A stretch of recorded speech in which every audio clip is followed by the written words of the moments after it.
L-umorizmu u l-ortografija tal-lingwa Maltija żewġu tant tajjeb fil-kompetizzjoni Zanzan Kelma li ħolqu l-atmosfera pjaċevoli fejn it-tfal jieħdu gost jitalmu.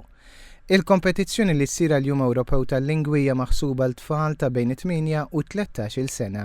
Naqsmuhom f'żewġ gruppi, dawk li għandhom bejn 8 snin u 10 snin u dawk li għandhom bejn 11-il sena u 13-il sena u daw jitilgħu wieħed waħda fuq il-palk jew fejn se ssir għax dis-sena ħanieħdu għawdex ukoll u jkollhom jispellu kelma kull wieħed. Mbagħad jibqgħu jiġu eliminati skont il-ġurija wkoll ikun hemm il-ġurija li jaġġudikaw u jaraw il-kelmi x'tajba jew ħażina jagħtu raġuni wkoll ħalli t-tfal jitalmu. Imma jkun qegħdin jitalmu b'mod iktar pjaċevoli. Il-Kummissjoni Ewropea u l-Għaqda tal-Malti fl-Università qed jikkollaboraw flimkien biex it-tielet edizzjoni ta' Zanzan Kelma tkun suċċess kif kienu tnejn ta' qabilha. Il-kompetizzjoni hija parti miċ-ċelebrazzjonijiet madwar l-Ewropa kollha, madwar l-Unjoni Ewropea kollha tal-Jum Ewropew tal-Lingwi, European Day of Languages, tiċċelebrata fit-28 ta' Settembru madwar l-Ewropa.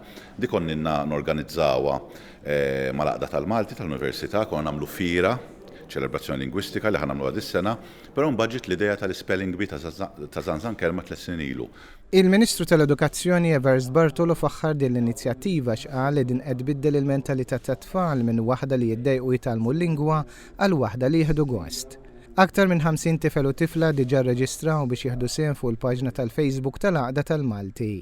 Għal darb'oħra ser ikunu danusan li ser joħolqu l-atmosfera ferreħija u mimlija umorizmu. Iktar ħaġa li nixtiequ li japplikaw ħafna tfal. Diġà minn Malta applikaw iktar milli applikaw is-sena l-għaddiet, issa għandna biċċa xogħol oħra din is-sena. Fil-fatt se ssir l-ewwel darba ħajkun hemm serata speċjali għawdex, jiġifieri importanti li l-għawċin japplikaw tal-leb ħalli jkollhom l-istess chances li għandhom il-Maltin.